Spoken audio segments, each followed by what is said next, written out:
Para los que no me conozcan, soy Débora Bordonero, soy agente literaria de Juan José de Cora y la encargada hoy de abrir este acto tan especial, reitero. Todos de sobra conocéis aquí en Lugo a Araceli González Carballo.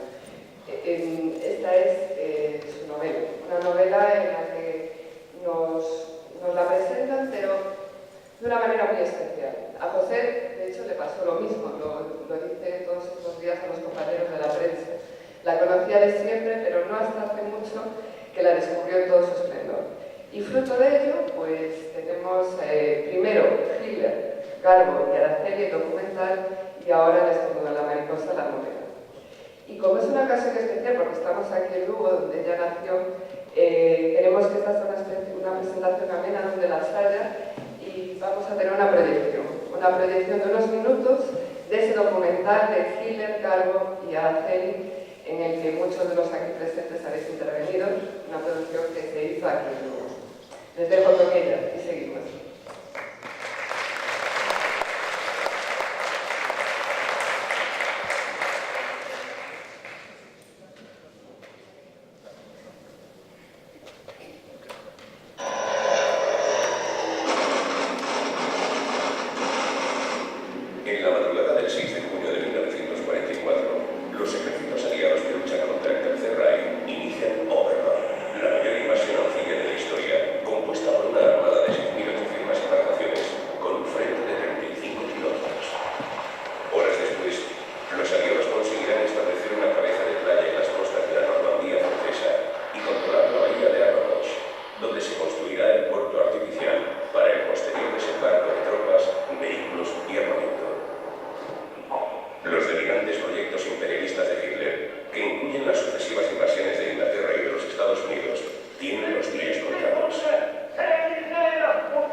Araceli González Carballo González, en la partida de bautismo María Aracelia, nace el 6 de julio de 1914 en Vilalite, lugar de la parroquia de Santa María Magdalena de Coesis, a pocos kilómetros de Lugo. Es la tercera de 4 hermanos, Blanca, Salvador, Araceli y Ramón. Salvador y era Margarita, que éramos padres, que despois outro fillo tamén era Salvador, e se morreu de maneira do ejército. O padre dela tamén tiña unha barba que chegaba pero tiña cogido cada cacho de mesas, tiña contado negros, e tiña moitas veces, como faría don Salvador para comer as papas. E viñan como outros daqueles, pero mira, eles tiñan María lá que sí, era precioso, unha casa preciosa, de campo, murado todo alrededor con terra, era precioso. E estaba a base de ver, murada, cortada por un lado, por un outro, a carretera por un medio, tiña forno, tiña paella, tiña todos os servicios. La criouxa en Lugo. La casa familiar de la Rúa Nova, a la altura de la Plaza de la Soledad y el Rastro, será una constante referencia de felicidad en los años siguientes, tanto para Araceli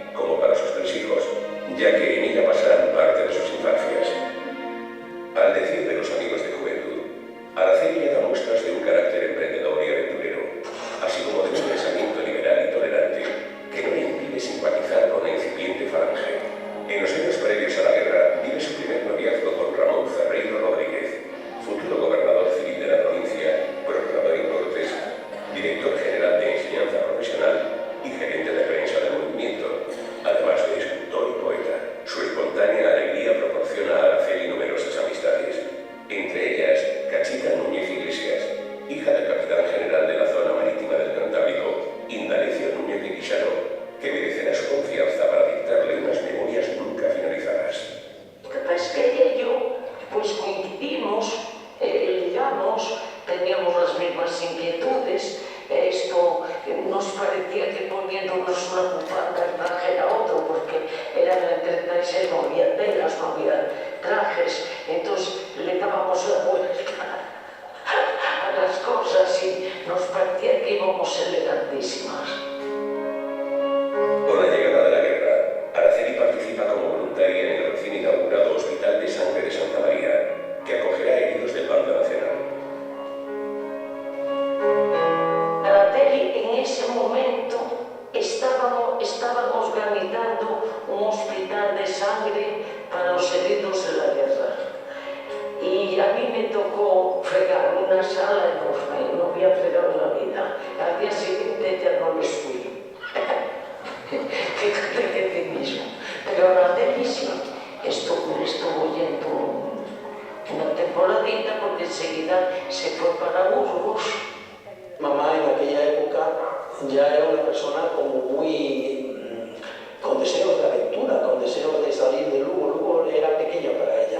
Después en Madrid, no sé, que se vivió.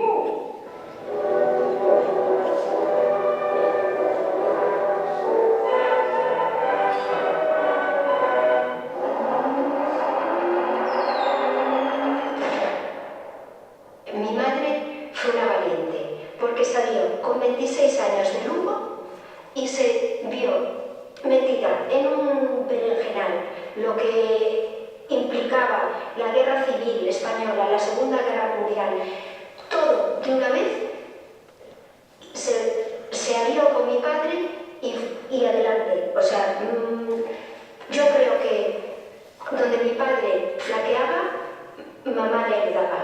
Y como he dicho antes, mamá no iba para atrás ni para coger impulso. En las primeras hojas de unas supuestas memorias que nunca acaban, Araceli escribe: La guerra y la necesidad que sembró decidieron a mi familia para dejarme ir.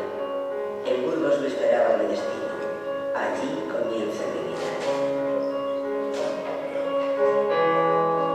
Efectivamente, su decisivo encuentro con Juan Pujol tiene lugar el año 1939 en Burgos, sede del primer gobierno de Franco y del Banco de España, que entonces gobierna el fundador de Renovación Española, el catalán Antonio Goicoechea y Cosculluela. Goicoechea, el hombre que habla ante el cadáver de Calvo Sotelo, había sido candidato maurista por las poblaciones lucenses de Becerreal, Monforte y Mondoñedo entre 1907 y 1919. Había una familia amiga en Burgos y le mandaron con esta familia porque ella era inquieta y quería conocer el mundo y quería salir de Lugo y bueno, pues Burgos en ese momento, como cualquier sitio, le parecía fantástico. Bueno, Araceli y Juan Pujol se conocen al final de la Guerra Civil, se conocen los meses iniciales de 1939. Pujol viene de un periplo vital durante la Guerra Civil bastante asombroso, como en realidad constituye, digamos, toda su biografía anterior y posterior. Él era de Barcelona, había lógicamente estado en la zona republicana al comienzo de la Guerra Civil, posteriormente se pasó a la zona nacional y es hacia febrero o marzo de 1939 cuando Juan Pujol y Araceli González coinciden en la ciudad de Burgos. Él estaba entonces allí, todavía inscrito, todavía como militar, todavía formaba parte del ejército de Franco, aunque es verdad que no tuvo ninguna participación activa en la guerra. Yo me imagino que una chica joven, un muchacho joven, viviendo en el mismo hotel, se conocerían. Fue una relación, bueno, dentro de los límites que imponían las circunstancias del momento, en el sentido de que se podían ver relativamente poco, pero fue una relación al mismo tiempo bastante rápida, es decir, se hicieron novios, digamos, con cierta rapidez, y cuando unos meses más tarde Pujol, previo paso por Barcelona, se traslada a Madrid, a los pocos meses Araceli ya está con él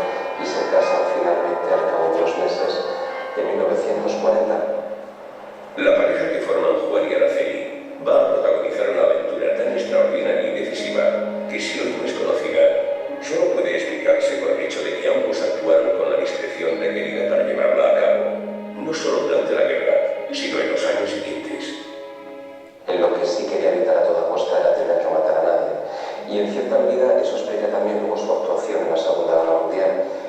Yo creo que Pujol, en fin, con todas las luces y sombras que todos podemos tener como seres humanos, yo creo que básicamente alguien a quien podríamos definirle con una expresión que era de buena persona.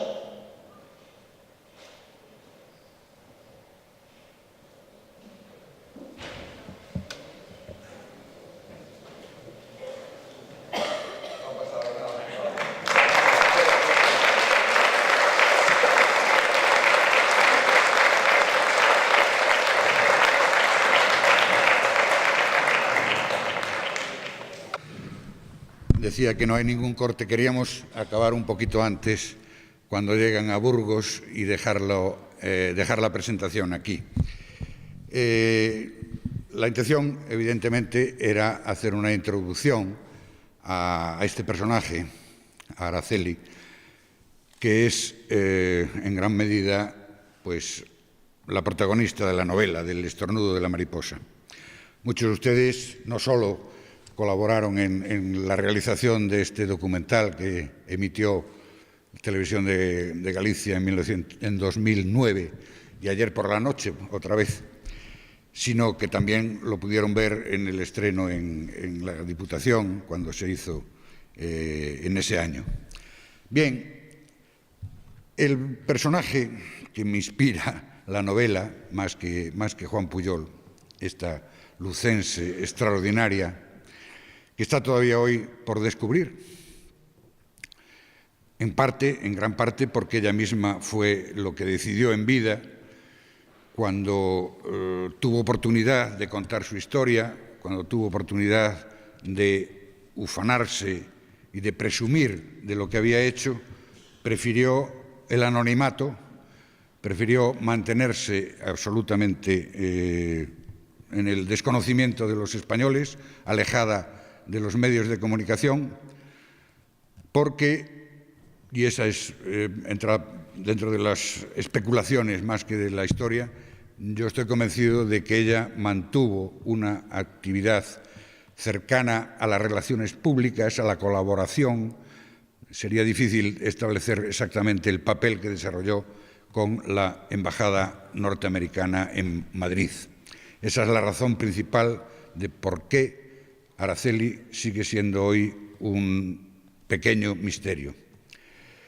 El día 28 del mes pasado, de septiembre, estaba tranquilamente en Barcelona, en un hotel de Barcelona, esperando que dieran las 7 de la tarde para hacer el mismo acto que estamos haciendo aquí, hacerlo allí, en el Centro Galego, y de repente empieza a sonar primero el móvil, y después ya serían llamadas, de una periodista que me había hecho una entrevista días atrás, Mónica Aguirre Zabalaga, de ABC, y de la editora de Edasa, Penélope Acero. Ambas, las dos, habían visto en el teletipo, una ya en los medios de información, una noticia sorprendente.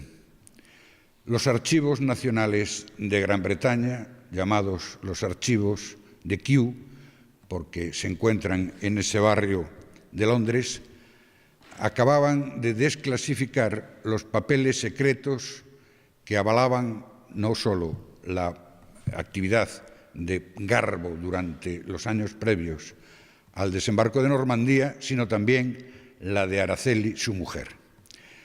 Teniendo en cuenta que El estornudo de la mariposa se basa en eso y que el libro estaba en las librerías tan solo 7 días antes, es de imaginar, primero, mi sorpresa y, segundo, mi interés en saber qué decían esos papeles, porque podían tumbarme la novela o podían encumbrarla. Afortunadamente, esos papeles secretos vienen a coincidir con parte de las especulaciones que en la novela se hacen y que también, tengo que decir, no son del todo originales, porque las realizó muchos años antes un diputado conservador británico llamado Rupert Allason, que se hace llamar con el seudónimo de Nigel West y que es uno de los autores más prolíficos de libros de espionaje y de servicios secretos británicos, del MI5, del MI6 y del MI9. Bien, las especulaciones son, primero, que el papel de Araceli en la formación del personaje Garbo es fundamental. No se concibe la existencia de ese Garbo sin la participación desde el primer momento de Araceli, cosa que muchos historiadores ponían en cuestión no solo ya el papel de Araceli, sino también el del propio Garbo. Yo creo que debido fundamentalmente a envidias de no haber sido ellos los descubridores de Garbo. Hay que tener en cuenta, y pasa en otras muchas cosas, muchas investigaciones históricas, cuando tú has escrito grandes libros, 6.000 hojas o más, sobre un acontecimiento histórico, como es el desembarco de Normandía, y no has citado ni una sola vez a Araceli ni a Garbo, por supuesto, pues te cuesta trabajo reconocerlo, porque lo primero que tienes que hacer con tus libros es revisarlos o tirarlos a la basura, porque el desembarco de Normandía empezaba a tener otra historia que contar, ¿no? Entonces, puede ser este caso, pueden ser otros, ese tipo de historiadores que han publicado obra en la que no está completo toda la explicación, pues se resistían a creer que Garbo tuviera realmente la importancia que afortunadamente se le puede reconocer hoy. Bien, ese día fue uno de los días más apasionantes de mi biografía, porque, bueno, me llamaban los medios de Madrid, me llamaban personas que querían, en principio, saber una sola cosa, que es mi opinión o qué me parecía lo que decían esos papeles de Kew, si estaba de acuerdo, si no lo estaba y tal. Naturalmente yo les decía, estoy encantado, me ha tocado la Lotería Nacional 2 meses antes de la celebración del sorteo de Navidad, porque evidentemente acabas de sacar una novela con una especulación un tanto arriesgada sobre Araceli y sobre el momento más delicado de su vida, que es cuando, según estos papeles, pone en jaque a toda la política británica, amenazándoles que va a decir el secreto de Garbo, cosa que yo pongo en duda, porque no era tan grave la cosa. Hay que tener en cuenta, primero, Araceli era española, y como española los españoles tenemos una manera de ver las cosas sin la gravedad inglesa. Los ingleses se pusieron con los pelos de punta pensando que aquella mujer les estaba amenazando realmente con descubrir a Garbo, con descubrir el gran secreto. Yo creo, sinceramente, que lo que le pasaba a Araceli, y los propios papeles también lo dicen así, es que estaba harta de Inglaterra, estaba harta de su clima, aunque ella, mira que venía de Lugo, pues la niebla londinense es bastante más dura que nuestro clima. Estaba harta de que le hubieran dicho de que aquella permanencia en Londres iba a ser de 2 semanas y ya estaba allí durante 2 años, y quería venirse a Lugo, quería venir a tomar el caldo gallego, quería venir a vivir y a criar a sus 2 hijos con su madre, con Mami Lugo, que así le llamaban los niños a esta señora que vimos ahí, a Margarita, la mujer de don Salvador González Carballo. Entonces, es posible que ella hubiera jugado las cartas con demasiado riesgo, es posible que los ingleses se asustaran sin tanto motivo, y a lo mejor no debió hacerlo, pero digamos que ese fue el tachón en su biografía, una biografía que por otra parte nos evita una historia posterior que pudo haber sido mucho más desgraciada. Hemos abordado por ese motivo a lo mejor lo que puede ser la parte final de esta historia, y yo quería retrotraerme un poco a donde la dejamos para que el corte cinematográfico no lo sea tanto, ¿no? Hemos visto a 4 rasgos de Araceli, que sale de Lugo con sus 26 años, dispuesta a comerse el mundo, dispuesta a tener aventuras sin cuento, porque, como dice el narrador, me parece que es, la hija, o el hijo, Juan, Lugo se le quedaba pequeño. Lugo se le quedaba pequeño simplemente porque, era una ciudad de provincias en plena guerra, a punto todavía no de llegar el 1 de abril del 39, y ella se veía con fuerzas, se veía con espíritu de vivir una vida que no tuviera, digamos, tan cerca la frontera como realmente la tenía Lugo, que era su frontera podía haber sido, pues eso, un matrimonio feliz o más o menos feliz y una vida apacible de una familia que evidentemente pues tiene una familia de prosapia con muchos títulos y de mucha rimbombancia, digamos. Pero ella aspiraba a otras cosas. Ella era una cola de lagartija, era la animadora de grandes fiestas. Aquí hay que imaginarla en el Salón Regio, bailando con sus amigas en los momentos festivos de aquellos años terribles, de los años 30, que no estaban, no impedía por ello que aquí la sociedad siguiera organizando fiestas en la medida de lo posible, ¿no? Mi madre la conoce en ese momento y digamos que forman parte de la pandilla. Esa circunstancia, en cierta manera, es la causa de por qué estamos aquí ahora mismo, de por qué me interesó la historia y llegué a ella pues de forma casual, como veremos. El momento en que se interrumpe la proyección, la película, el documental, es cuando ellos son novios, se encuentran, parece ser que hay un flechazo entre ambos en Burgos, y empiezan a salir. Él es enlace del Ministerio de Defensa, ella es colabora con el Banco de España, con Antonio Cosculluela, Goicoechea Cosculluela, y tienen relativo tiempo libre. En ese tiempo libre hay que hacer un esfuerzo mental bastante considerable para imaginarnos una escena increíble. Es una escena en la que ellos, por ejemplo, en ese parque de Burgos al que acuden a pasear, están hablando en un banco y él le declara, no su amor, que ya estaba declarado, sino su intención en esta vida. Y le dice, poco más o menos, mira, Araceli, yo tengo que decirte que mi meta en esta vida, mi ilusión en esta vida es tumbar a Hitler. Yo me veo en esa situación, es decir, en la de Araceli, escuchando aquello y escapando por el camino inverso de aquel parque, ¿no? Este hombre está loco como una cabra, pero vamos a ver lo que dice. Pues no. Araceli no solo no escapa por el lado inverso, sino que le dice a Juan, pues muy bien, cuenta conmigo. Y cuenta conmigo, se forma un dúo que a partir de ese momento va a enfocar todos sus esfuerzos en esa meta que parece pues dicha por unos generales en una mesa de estrategia o por alguien realmente con más poder.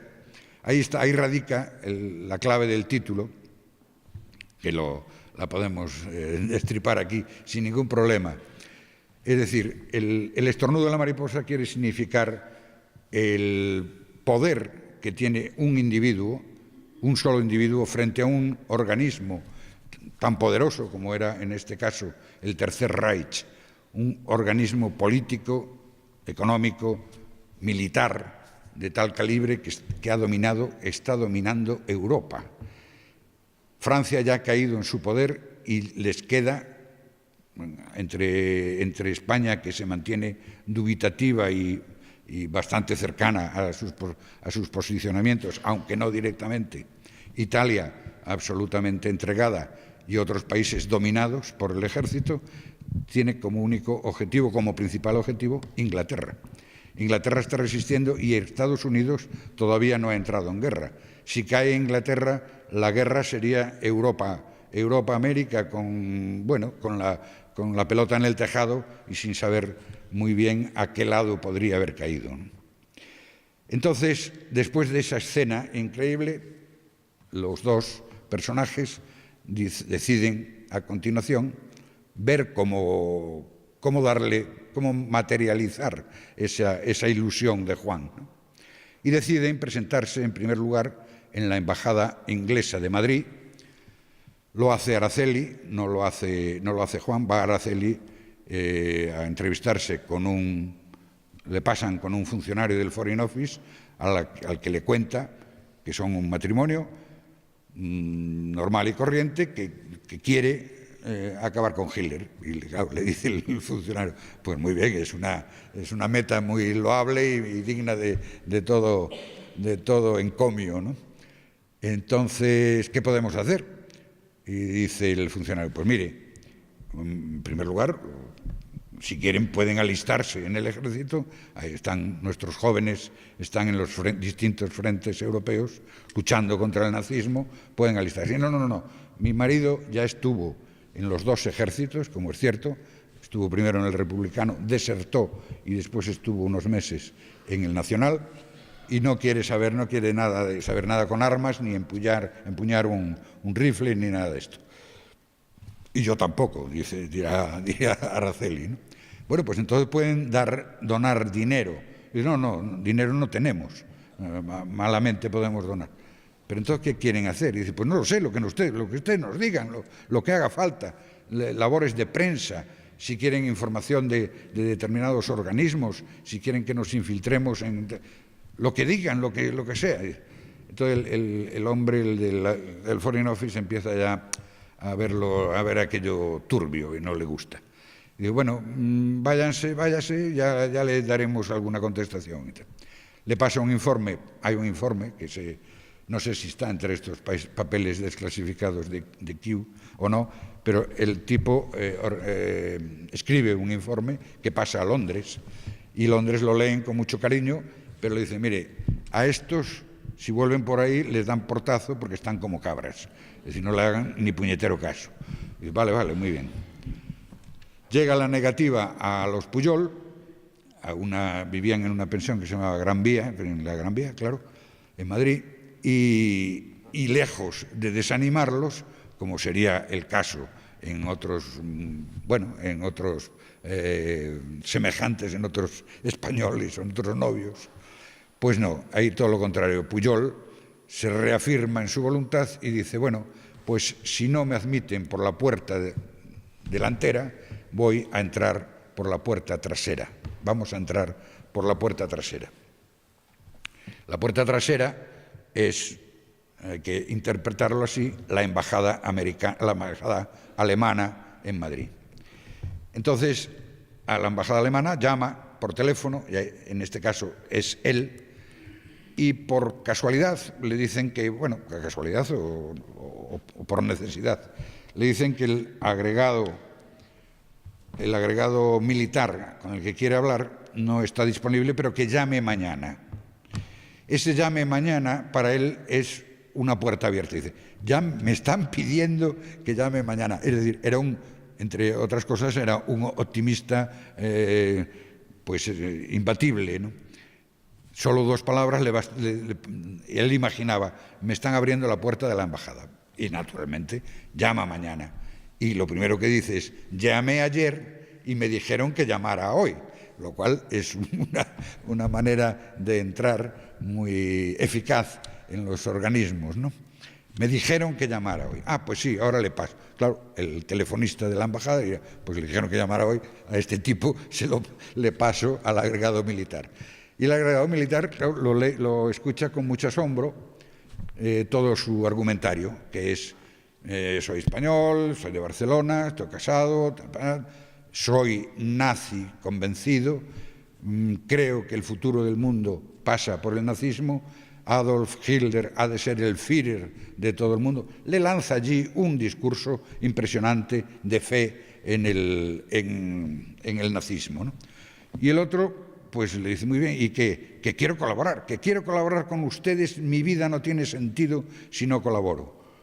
Bueno, pues muy bien, pues es una gran alegría saber que un español tenemos un español tan lanzado y tan captado por la causa, ¿no? Vamos a hacer una cosa. Mañana en el Lyon va a estar usted a las 4 de la tarde y va a aparecer por allí un agente nuestro, un agente de la embajada, que, bueno, utiliza el nombre en clave de Federico. El nombre en clave de Federico tampoco era gran cosa porque su nombre verdadero era Friedrich, así que, bueno, no ocultaba grandes cosas.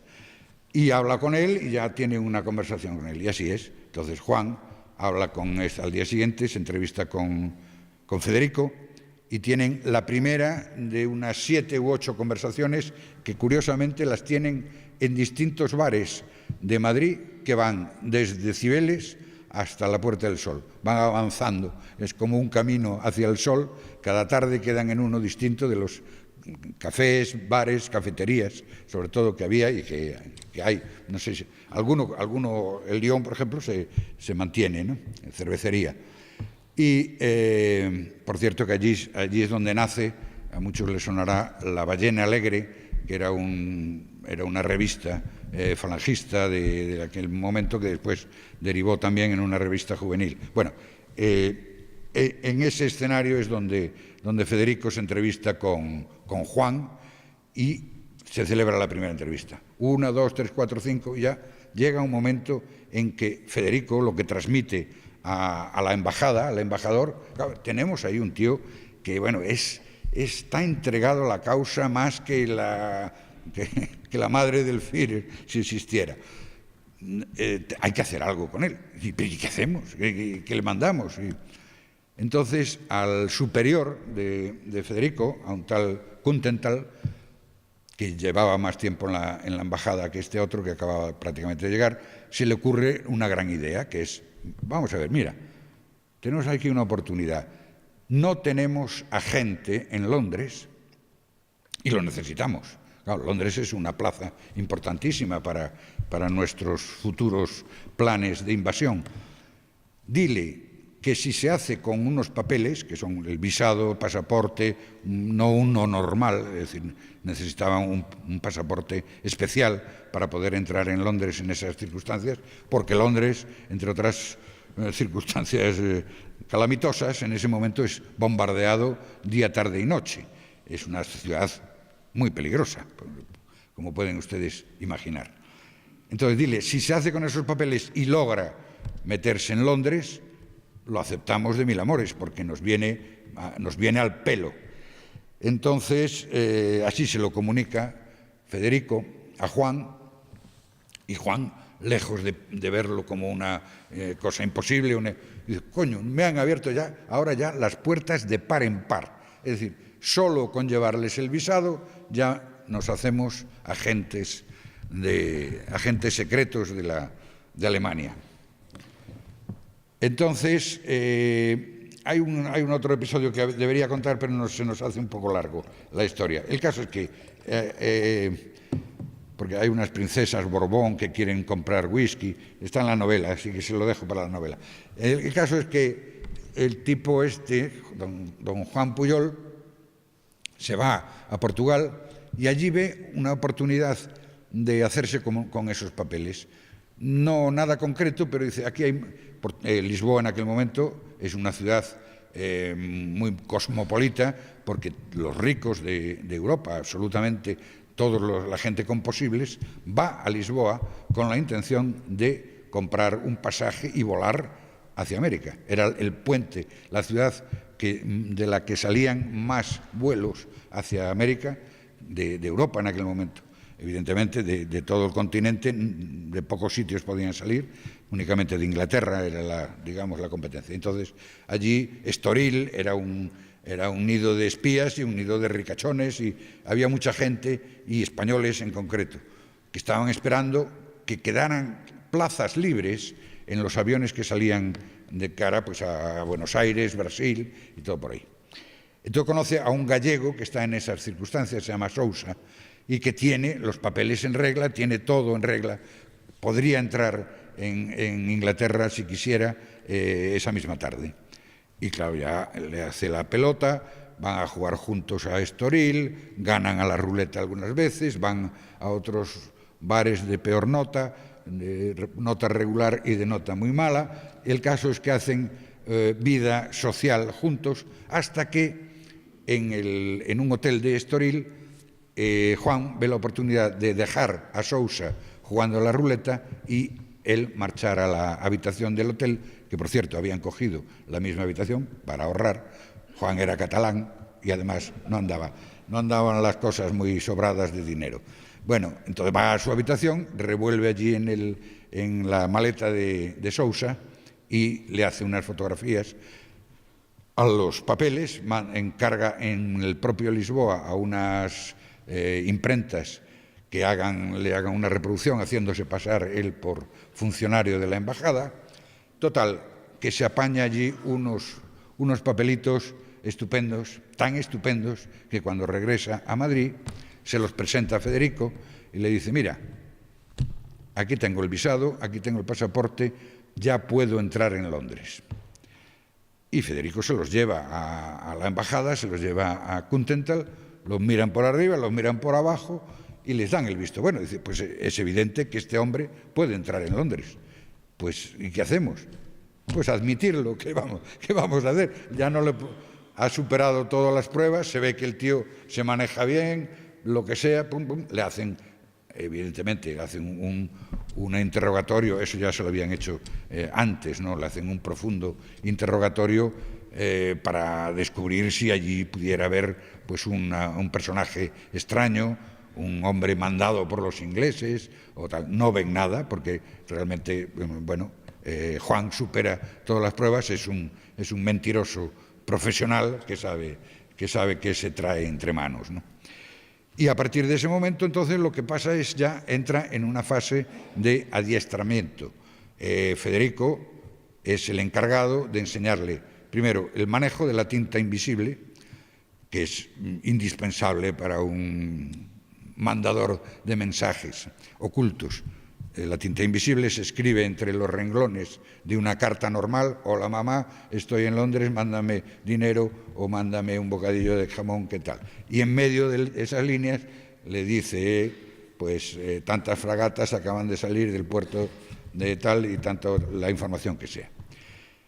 Las claves, naturalmente, porque aparte de la tinta invisible se utilizan claves que van siendo renovadas poco a poco. Y todo lo que, digamos, forma parte del interés que Alemania tiene ahora mismo en Londres. El interés de saber movimientos de personal civil, militar, movimientos de tropas, movimientos de armas, de barcos, en fin, una serie de necesidades informativas.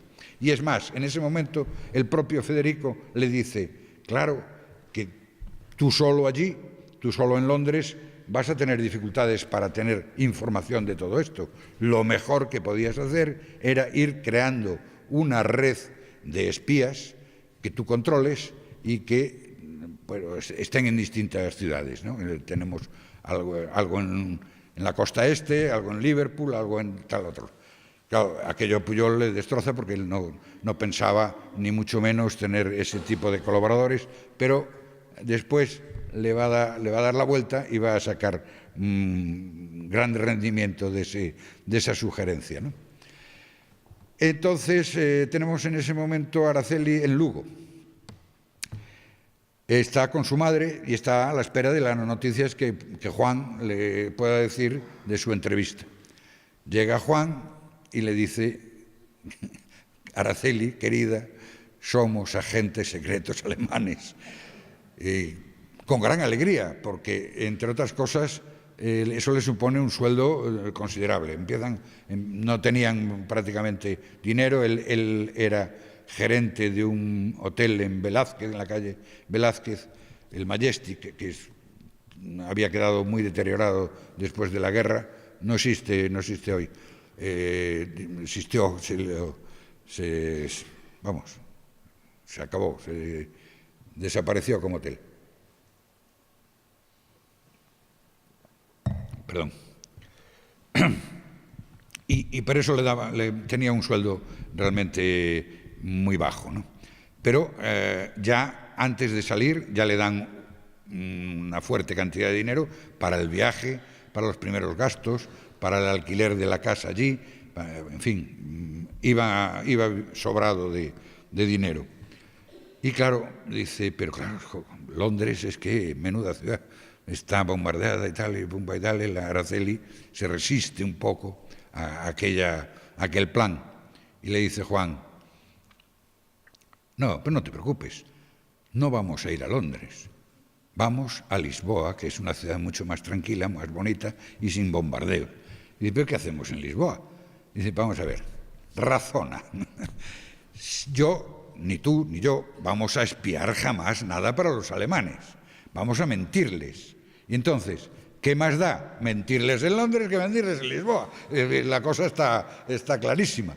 Y dice, hombre, pues claro, visto desde ese punto de vista, sí, y estamos mucho más tranquilos. Pero, ¿cómo será la cosa? Que, claro, Margarita, la madre el padre ya había muerto, Salvador, muere en el 36, no en la guerra, muere en Lugo. Margarita, claro, digamos, saber que su hija, y recién casada, y su marido se van a Londres, tal como está Londres, está leyendo todos los días en El Progreso que aquello, los bombardeos son continuos, ¿no? No puede ser. Entonces le pregunta, ¿le diremos a mi madre que estamos en Lisboa? Y dice, no. Mantén que estamos en Londres porque puede pasar cualquier cosa, pueden investigarnos, puede irse de la lengua, es mejor que sepa, que crea que estamos en Londres. Y así se queda. Es más, también, que podrían haber cobrado de otra manera, hacen que un hermano, no me acuerdo ahora mismo si era Salvador o Ramón, abra una cuenta en el Banco Pastor, aquí, en Lugo, y el dinero que le mandan los alemanes sea a través de esa cuenta como retribución de una empresa textil que, en fin, un chamullo que se arman allí, que claro que no figure la embajada alemana como pagadora, ¿no? Entonces, ya con esa perspectiva, pues se van a Lisboa, no se van a Londres. Aquellos papeles que acaba de conseguir, pues los guarda muy guardaditos, no les sirven para nada. Se instalan en Londres, se instalan en Lisboa. Ella está embarazada y va a dar a luz allí inmediatamente, en los meses siguientes. Además es decir, la madre, Margarita, cree que se van a Londres a dar a luz. Es decir, que la cosa tiene bemoles, ¿no? No, se van a Lisboa y allí tiene a Juan Chrysler, que así se llama hoy, su primer hijo. Porque se llama Juan Chrysler, si nos da tiempo lo abordamos, y si no quedará para la novela. Están en Lisboa y después de aterrizar tienen que empezar a retransmitir mensajes. Es lo que espera Alemania, es lo que espera la embajada alemana. ¿Y qué cuenta? Pues hay que inventar todo. Se compra la prensa en la Plaza de Rocío, se compra una guía de los horarios de trenes, se compra un mapa de Londres y con aquellos 4 elementos empieza a argallar allí unas historias de que lo que hacen los ingleses, de cómo se mueven los militares, de que si hay para aquí, que para allá. Tan inventado es que, por ejemplo, se le ocurre escribir que los ingleses, los fines de semana, los días que no trabajan, se meten en casa y se atiborran a vino. Que los ingleses no toman vino en la vida, porque primero está carísimo y segundo les va la cerveza, que es lo que toman, eso sí, en cantidades industriales. Pero, por extraño que parezca, aquello lo leen los alemanes, entre otras muchas burradas, no burradas, sino mentiras, de la vida londinense, y cuela,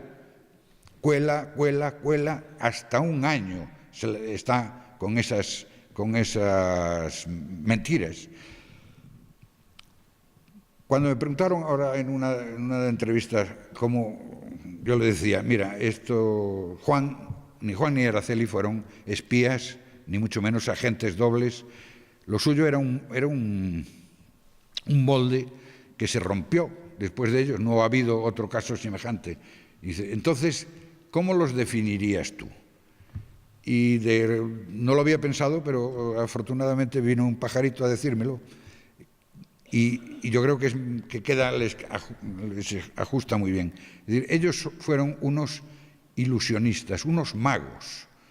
El mago tiene trucos, no tiene nada, es decir, todo es falso en el mago, pero con los trucos que utiliza y con la habilidad con la que utiliza o que mueve las manos o ejecuta esos trucos, te hace creer cosas que no existen.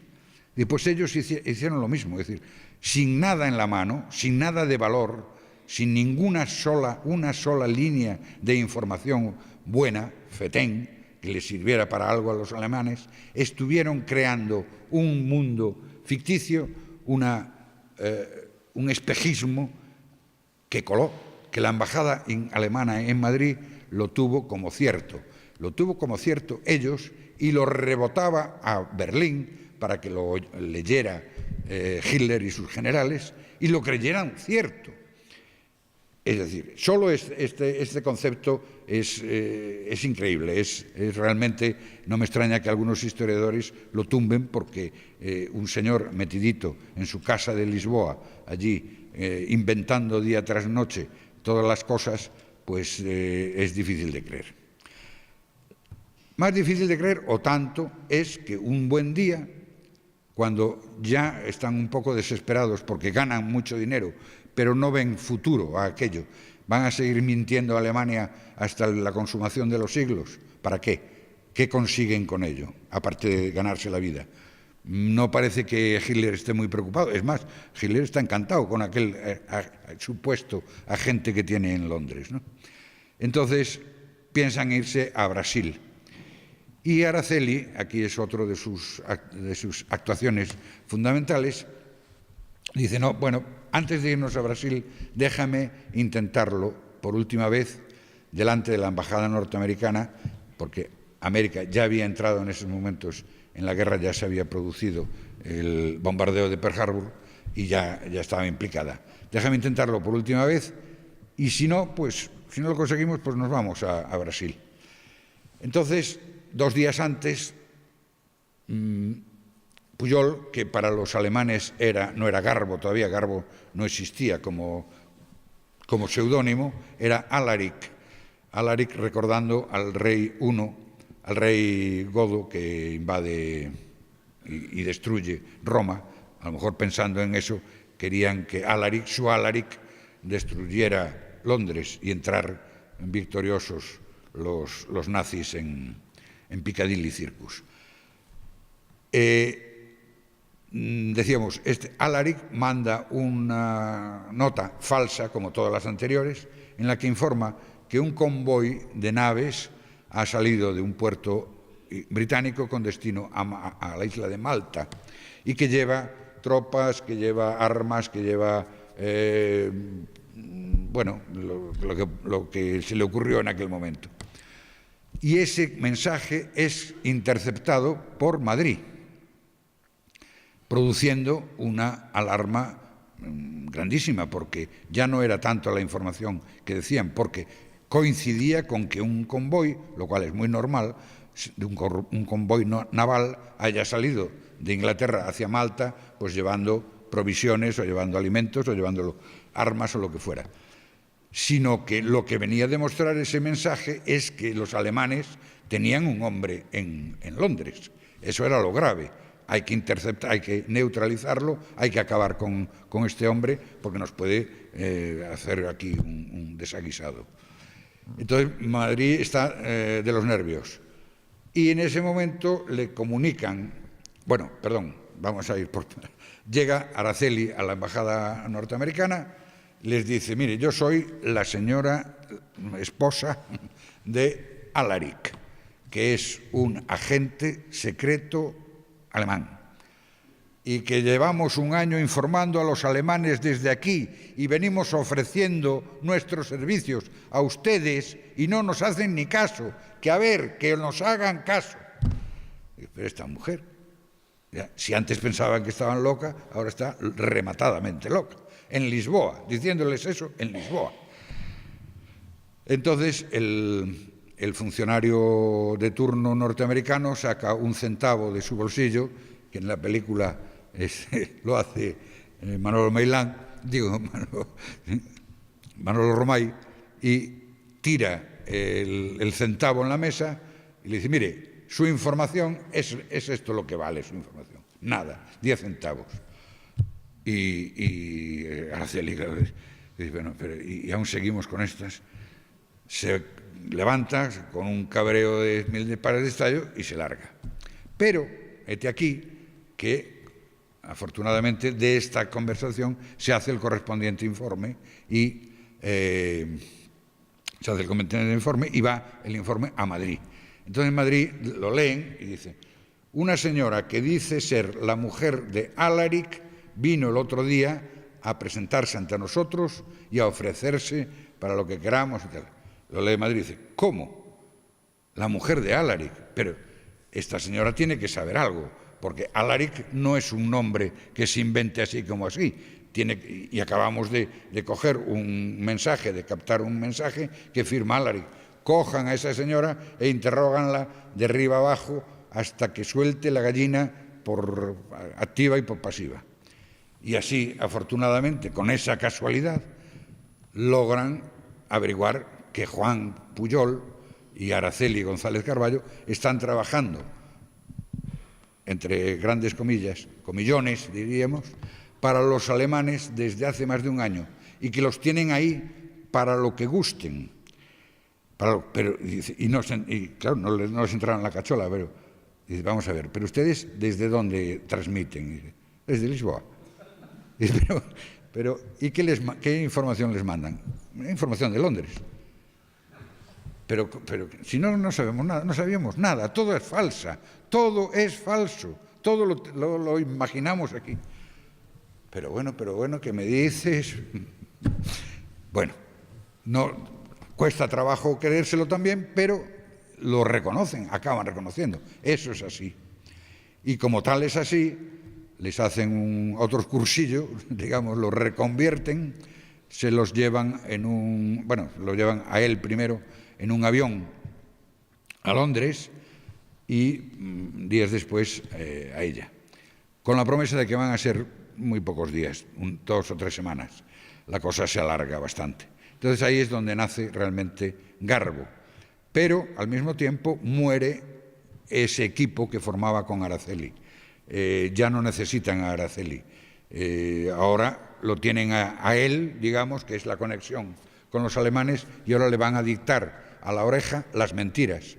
Pero ya no van a ser mentiras inventadas por él, sino medias verdades, medias mentiras, con tal de que, primero, hacer de Garbo el informador más precioso y más preciado de Hitler, tenerlo en gran estima para que todo lo que salga de Garbo Hitler lo reciba con gran alegría. Ahí empieza a fraguarse inmediatamente la operación Noruega, se llama la operación Noruega, que era desembarcar las tropas. Los aliados saben perfectamente que a Hitler solo se le puede ganar por tierra, que los ataques aéreos pasa un poco con alguna guerra moderna que se dijo este mismo razonamiento, ¿no? Solo se le puede ganar pisando, que el ejército pise tierra europea. Y entonces lo que hay que hacer es una gran operación de desembarco, que al final va a ser el mayor desembarco de la historia del mundo, ¿no? Pero la primera opción es Noruega. Y así se le hacen saber a Garbo, que empieza a lanzar sus famosos mensajitos llamarles la atención de Noruega. Después va a cambiarse a lo largo del tiempo. La operación Overlord, que estaba dividida en varias fases, acaban por señalar como objetivo las playas de Normandía. Y entonces el objetivo de Garbo es confundir al ejército alemán y hacerles creer que todo el operativo está pensado para para las playas de Dover frente al Pas de Calais. Es decir, el Pas de Calais es el punto más estrecho entre el continente y las islas, y es muy fácil pensar que ese podría ser el punto señalado para hacer desde ahí el desembarco. Sin embargo, va a ser unos 200 kilómetros más al sur, hacia las famosas playas de Omaha, Juno, Swords y las demás, ¿no?, las que conocemos a través del cine y a través de los libros de historia. Bien, pues ese es el papel del que tan contento estaba Garbo al final de su vida, porque si habían sido 7.000, 8.000, 9.000 las víctimas de aquel desembarco, víctimas norteamericanas, otras 5.000 alemanas, si él no hubiera actuado, si él no hubiera realizado su trabajo, las víctimas podrían ser muchísimos más, y no solo eso, sino que hubiera podido fracasar el desembarco, con lo cual la guerra podía también haberse inclinado hacia la otra parte y ganar el bando que ninguno de nosotros seguramente queríamos que ganase, evidentemente. Bien, esta es la trayectoria, esta más o menos es la línea histórica. La novela añade muchísimas otras cosas que forman una argamasa, un cemento que sirve para sostener la historia y contarla, digamos, de forma cronológica, con la intención no era llegar al desembarco de Normandía como gran acontecimiento de estos señores, por cuanto hay otros muchos libros que lo abordan desde el punto de vista histórico, y además, bueno, afortunadamente eso empieza a saberse. Mi intención como novelista, más que como historiador, era trasladar al lector quiénes eran estos dos personajes, quién era Araceli y quién era Garbo, quién era Juan, que lograron hacer esa historia tan estupenda, tan maravillosa, tan imposible. Si aquella historia del tsunami fue lo imposible, la historia de los Garbo podría ser lo increíble, porque realmente hay que comprender que para llegar a la conclusión de que realmente son hechos históricos, pues no es fácil, ¿no? Y por otra parte también un homenaje al propio esfuerzo, al esfuerzo individual. Y muchas veces nos creemos que nosotros mismos somos demasiado mariposas, en el sentido de que nuestra fuerza no vale para nada, que nuestro aleteo no mueve nada, que nuestro estornudo, si es un poco más fuerte, no sirve para nada, y estos señores nos están demostrando que ellos solos han conseguido un objetivo, uno de los objetivos más maravillosos del siglo XX, que es acabar o ayudar a que acabara la dominación nazi. Vamos a acabar el acto precisamente retomando la historia en su último capítulo. Son apenas unos minutitos en los que el documental aborda ese gran momento que es el desembarco de Normandía. Después tendremos ocasión de volver a hablar 2 minutos y cerramos. Así que tenemos ahí el día D, hora H de Garbo y Araceli.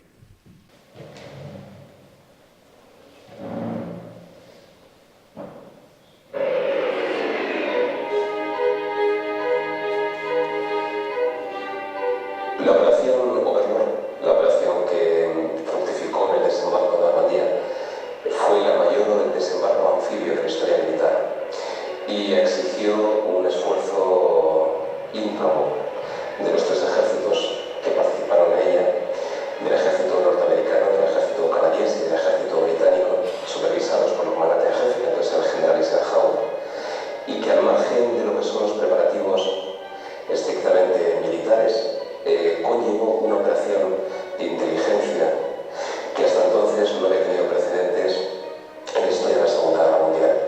Esta operación se llamó Operación Fortaleza y consistió en un engaño a gran escala al ejército o al Estado Mayor alemán de cuáles eran las prioridades de esta operación de desembarco en la costa francesa. hasta 1974 se creía que la guerra había sido ganada por los brillantes estrategas militares, Eisenhower, Montgomery. Pero en ese año se descubre que habían descifrado los códigos y leído las comunicaciones del enemigo, lo que por supuesto da a Eisenhower y Montgomery una ventaja enorme. Ninguno de los dos lo menciona en sus memorias. Sin duda Montgomery era un gran estratega, pero cuando conoces los planes del enemigo, sus reservas, su orden de batalla, e incluso un parte médico bisemanal sobre la salud de su jefe, tienes mucho a tu favor.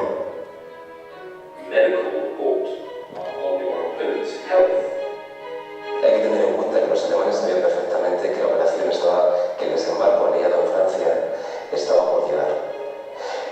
Lo que los británicos, lo que los aliados en realidad pretendían era engañar a los alemanes sobre el momento y el lugar del desembarco. Y es en este terreno, digamos, de ese engaño a gran escala de la Operación Fortaleza, donde Pujol, donde Garbo jugó un papel determinante. No solamente él, también lo jugaron otros agentes dobles. Yo entiendo que mi padre no fue un doble espía. Es que incluso estoy un poco harta de oírlo, porque él trabajaba para una causa y era su trabajo pasar información a los alemanes, información falsa, información que ayudara a los aliados. Pero su trabajo era clarísimo. Yo creo que la palabra doble espía no es atribuible a mi padre. Pero evidentemente no tenía nada que ver con Juan Pujol. Araceli era una persona con mucha energía, capaz de tomar decisiones y pasar por encima de yo que sé qué, por llevar a cabo la idea o las decisiones. Eso está claro en la gente que hemos conocido. No hace falta conocer a la Araceli de aquella época. Araceli era capaz de aquello y mucho más. Entonces no es posible, no me cabe en mi cabeza que el tema del desembarco en Normandía fuese una cuestión de Juan Pujol, con todo el cariño que yo pueda tener a Juan Pujol, que es y mucho, sino que yo veo ahí claramente a Araceli González como la única persona posible y capaz de hacer eso. Es que, vamos, no es que lo diga yo, que lo digan las personas que conocieron a los dos.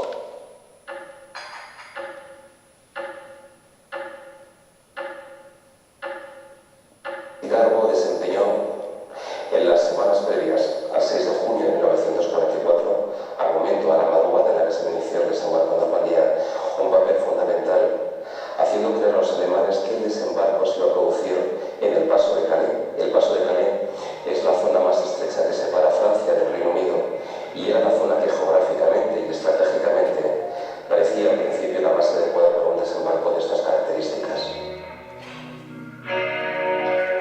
Para certificar las versiones de Garbo, Fortitude incluye el proyecto Quicksilver, Azogue, consistente en crear alrededor de Dover el Fusal, un ejército imaginario al mando de Patton. La particularidad del Fusal es que sus barcos, camiones, tanques y cañones serán de goma hinchable, madera y cartón piedra, con el fin de aparentar un abundante armamento dispuesto a lo largo de la costa inglesa de Dover y que en realidad no existe. La empresa Goodyear Tire & Woodbridge, fabricante de los grandes globos de Mickey Mouse para los desfiles, realizará esos hinchables en Acre.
Fíjate que el gobierno alemán, hasta última hora, con el desembarco, ya guardo el episodio del desembarco en Normandía, está en todos los libros, y Calais, que si no sé qué, que si va por un lado, por otro lado, y tal, y Hitler dice, no, la información que mande Pujol es la que es, y por ahí se va a hacer el desembarco. O sea, la confianza del alto Estado Mayor alemán sobre las informaciones que mandaba su padre era absoluta, absoluta. Ahora, a mí lo que haya recibido las 2 condecoraciones me parece la bomba. Me encanta, me parece lo más divertido del mundo. Que después de la guerra, al final, encima, cuando ya habían desembarcado y había sucedido todo, que le hagan llegar la medalla de la Cruz de Hierro. Parece fantástico.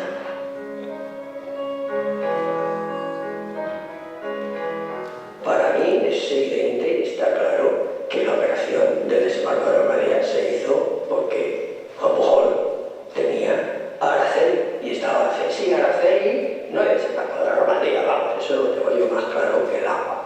Hoy estaríamos levantando toda la mano por los nazis.